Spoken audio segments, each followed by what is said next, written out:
यो भिडियो केवल शिक्षाको लागि बनाइएको हो। यो कुनै रिकमेन्डेसन होइन र लगानीकर्ताहरूले लगानी गर्दा स्वविवेक पुर्याएर लगानी गर्नुहोला।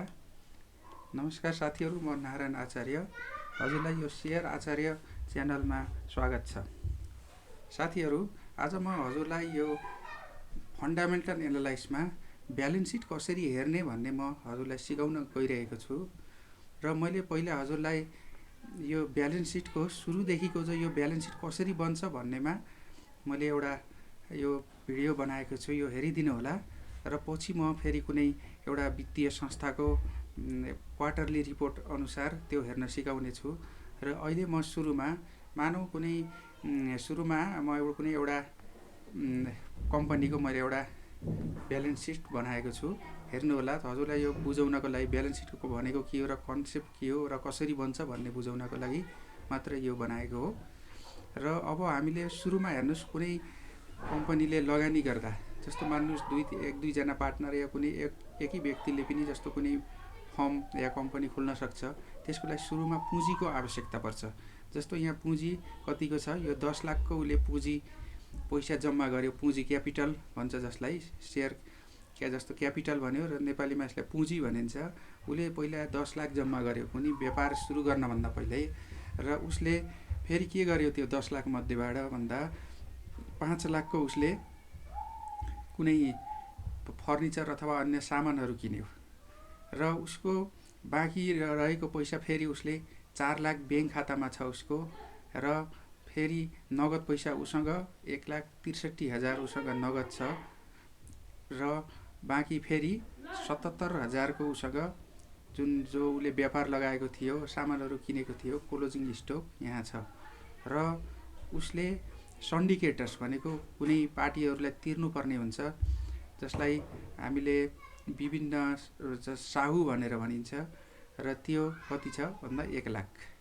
र लोन उसले फेरि ब्याङ्कबाट लोन लिएको छ, उसले कतिको लियो 2 लाख। र उस सन्डी डेप्टर्स भनेको उसले विभिन्न पार्टीहरूबाट, जस्तो उसले उधारो सामान बेचेको हुन्छ, विभिन्न पार्टीहरूबाट पाउनुपर्ने कति छ 2 लाख। र यसरी अब यो 2 लाख भयो।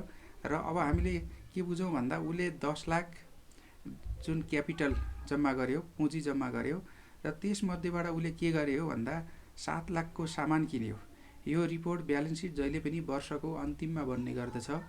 र त्यसले 10 लाख मध्ये 7 लाखको सामान किन्यो, अनि 6,84,000को सामान बेच्यो। र उसको त्यसमध्ये वर्षभरिमा उसको खर्च कति आयो 21,000 आयो। 21,000मा भाडा, अन्य खर्चहरू जुन हामीले व्यापार सञ्चालन गर्दाखेरि जुन खर्च लाग्छ त्यसको 21,000 आयो। र उसँग उसको गोदाममा कति बराबरको सामान छ भन्दा 77,000 बराबरको सामान छ। र यो बिक्री रकम अनि जुन स्टक यो टोटल जोड्दाखेरि 7,61,000 भयो। र यो खरिद रकम 7 लाख छ, त्यसमा सबै खर्च 21,000 र बाँकी कति 40,000 उसको खर्च कटाएर खुद नाफा भयो। जस्तो स्टक उसँग 77,000 भयो, उसले बेचेको छ 6,84,000को, र उसँग नाफा कतिको भयो 40,000को नाफा भयो। र यो नाफा फेरि कहाँ जान्छ? यो नाफालाई के भनिन्छ भन्दा रिजर्भ एन्ड सरप्लस। यो जुन 40,000 छ यो माथि रिजर्भ एन्ड सरप्लसमा गयो। जुन नाफा यो क्यापिटलमा जोडिन्छ। र यसको जुन रिजर्भ एन्ड सरप्लस भन्छ ब्यालेन्स सिटमा, त्यो भनेको नेट प्रफिट, खर्च कटाएर आउने नाफालाई रिजर्भ एन्ड सरप्लस भन्छ। साथीहरू, अब बुझ्नुभयो होला यो ब्यालेन्स सिट कसरी बन्छ भन्ने कुरा। र अझै म एकचोटि दोहोऱ्याउन चाहन्छु। जस्तो उसले 10 लाख पुँजी जम्मा गर्यो, र त्यसमध्येबाट उसले 7 लाखको सामान किन्यो, खर्च लाग्यो 21,000, अनि सामान बेच्यो 6,84,000, र क्लोजिङ स्टक उसको गोदाममा माल छ 77,000। र उसले गोदाम र माल र यो बिक्री जोड्दाखेरि 7,61,000 हुन्छ। र यो खरिद रकम अनि खर्च अनि नाफा जोड्दा पनि बल्ल 7,61,000 हुने भयो। र अब हामीले यहाँ के बुझौँ भन्दा, जस्तो यहाँ कति छ 7,61,000 जस्तो मानौँ यहाँ 7,61,000 छ। यसमा यो घटाउनुहोस्, टोटल खरिद रकम घटाउनुहोस् र यसमा फेरि यो टोटल खर्च घटाउनुहोस्, कति आयो 40,000।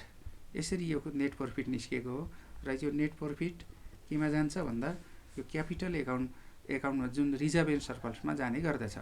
र यो 10 लाख पुँजी मध्ये उसले के गर्यो भन्दा 10 लाख पुँजी लिएको छ अनि उसले सन्डिकेटर्स भनेको साहुहरू विभिन्न साहुलाई तिर्न पनि 1 लाख छ, ब्याङ्कबाट ऋण लिएको छ 2 लाख र यति टोटल भयो कति 13,40,000 जसमध्ये फर्निचर किन्यो 5 लाखको अनि उसको ब्याङ्क खातामा छ 4 लाख अनि के नगद मुद्दा छ 1,63,000 र यो क्लोजिङ स्टक यो जुन स्टक छ यो ब्यालेन्स सिटको यो माथि जान्छ 77,000 र सन्डी डेप्टर्स भनेको उसले उधारोमा सामान बेचेको विभिन्न पार्टीबाट पाउन पर्ने 2 लाख र यति जोड्दाखेरि टोटल 13,40,000 भयो र अर्को पनि 13,40,000 भयो। यसरी यो ब्यालेन्स सिटमा यो यो लायबिलिटी साइड र एसेट साइडको टोटल रकम मिल्नुपर्छ। यदि त्यो मिलेन भने ब्यालेन्स सिट गलत भएको मानिन्छ। र अब हामी एनुअल जुन क्वार्टरली रिपोर्ट छ कुनै संस्थाको त्यसतर्फ जाउँ र त्यसको हामीले फन्डामेन्टल कसरी गर्ने, ब्यालेन्स सिट कसरी हेर्ने भन्ने बुझौँ। र यहाँ मैले एउटा क्वार्टरली रिपोर्ट लिएको छु र यसमा हेर्नुहोस् जस्तो यहाँ के लेख्यो पेड अफ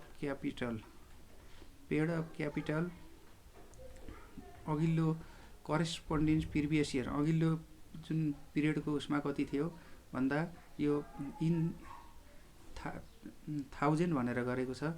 यो टोटल जोड्दाखेरि यो 1 अरब हुन्छ। यसभन्दा अगाडि 3,000 भने 3टा जिरो हुँदाखेरि यो 1 अरबको यो अघिल्लो पिरियडमा 1 अरबको चुक्ता पुँजी छ र अनि फेरि उसले अहिलेको पिरियडमा के गर्यो भन्दा यसमा चुक्ता पुँजी बढायो। कतिको बढायो भन्दा 50 लाख थप्यो र यसमा 1 अर्ब पहिला थियो र अहिले 1 अर्ब 50 लाखको चुक्ता पुँजी भयो। यो यसमा पुँजी बढाएको छ र अर्को हामीले यहाँ हेर्नुपर्ने के छ भन्दा अर्को रिजर्भ एन्ड सरप्लस र रिजर्भ एन्ड सरप्लस अघिल्लो 1 अर्ब चुक्ता पुँजी हुँदा 15,61,150 थियो र अहिले 1 अर्ब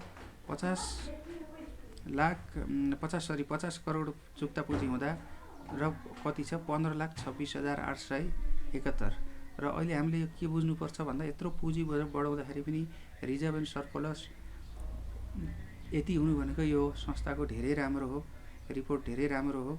पुँजी अनुसार रिजर्भ एन्ड सरप्लस पुँजी बढाए पनि रिजर्भ एन्ड सरप्लस बढेको छ र हामीले हेर्नुपर्ने एउटा क्यापिटल भयो, अर्को रिजर्भ एन्ड सरप्लस भयो। म यसलाई हजुरलाई हेर्नुपर्ने मेन पार्टहरुमा बताउँदैछु र अर्को हामीले हेर्नुपर्ने के छ भन्दा डिपोजिट भनेको जस्तो यसले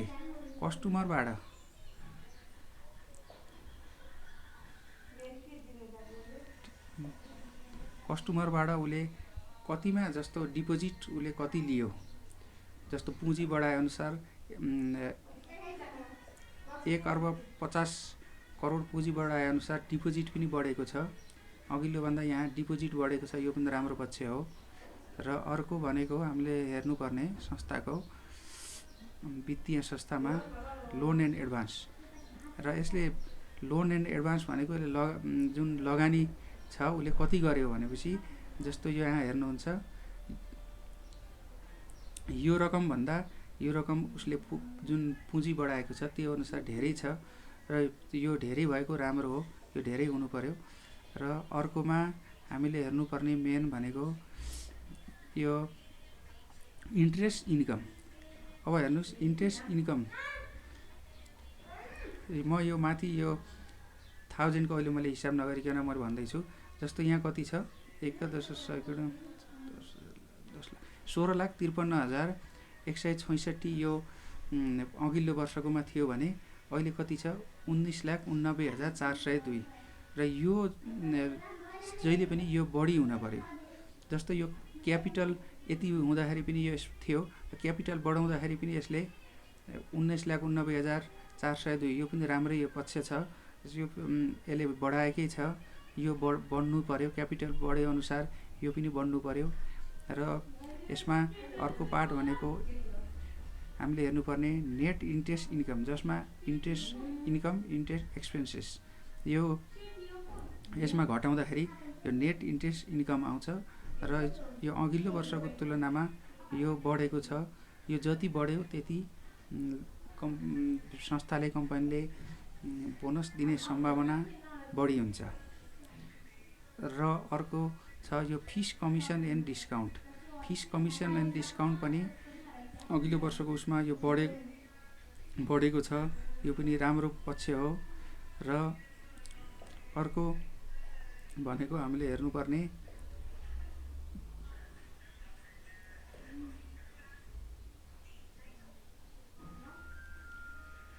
नेट प्रॉफिट। हेर्नुस्, नेट प्रॉफिट पनि जुन पुँजी बढाएको अघिल्लो उसमा 3,92,355 थियो र अहिले 4,81,635 छ। यो पनि अघिल्लो उसदेखि यो बढेको हुनुपर्छ। यो पनि राम्रो पक्ष हो।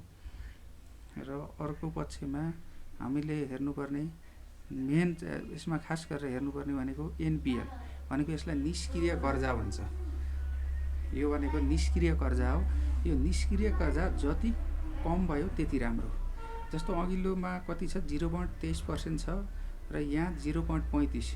यो भनेको यो हिसाबले यो कम हुनुपर्ने हो, तर यो बढेको भनेको यो राम्रो होइन। यो जति कम भयो उति राम्रो हुन्छ। र यो संस्थामा हेर्दाखेरि यो निष्क्रिय कर्जा धेरै इम्पोर्टेन्ट हुन्छ। यसलाई ध्यान दिनुपर्ने हुन्छ। यो निष्क्रिय कर्जा जति कम भयो त्यति राम्रो मानिन्छ।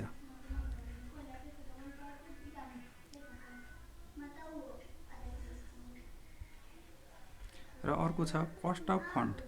र यो कस्ट अफ फन्ड पनि यो घटेको राम्रो हुन्छ। जति यो कम हुन्छ अघिल्लो उसमा यो त्यति राम्रो हो।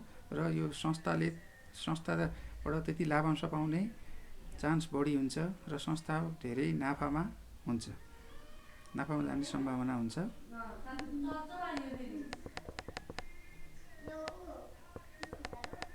र यसमा हामीले यो प्रति शेयर आम्दानी अनुपात भन्छ, पीई रेसियो, जस्तो ईपीएस भनिन्छ नि। ईपीएस भनेको यसमा कति छ, 64.22। यो टोटल 64.22 भनेको यो ईपीएस जुन प्रति शेयर आम्दानी हो त्यो 64.22 छ। यो जति धेरै भयो त्यति राम्रो हो। र पी रेसियो, र यो पी रेसियो कति छ, 13.83। यो पी रेसियो जति कम हुन्छ त्यति राम्रो हो। सामान्यतया 10 देखि 15 को सेरोफेरोमा यो पी रेसियो भएको वित्तीय संस्थामा लगानी गर्दा खासै नोक्सानी हुने सम्भावना कम हुन्छ र लाभांश धेरै पाउने सम्भावना हुन्छ। त्यसकारण के बुझ्नु पर्यो भन्दा ईपीएस बढी हुनु पर्यो र यो पी रेसियो कम हुनु पर्यो।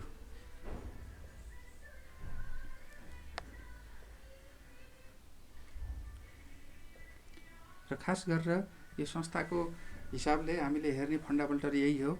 र अरू बाँकी पनि हामीहरूले के हेर्नुपर्छ भन्दा कम्पनीका सञ्चालकहरू कस्ता छन्, अनि यसको लाभांश पनि हेर्नुपर्ने हुन्छ।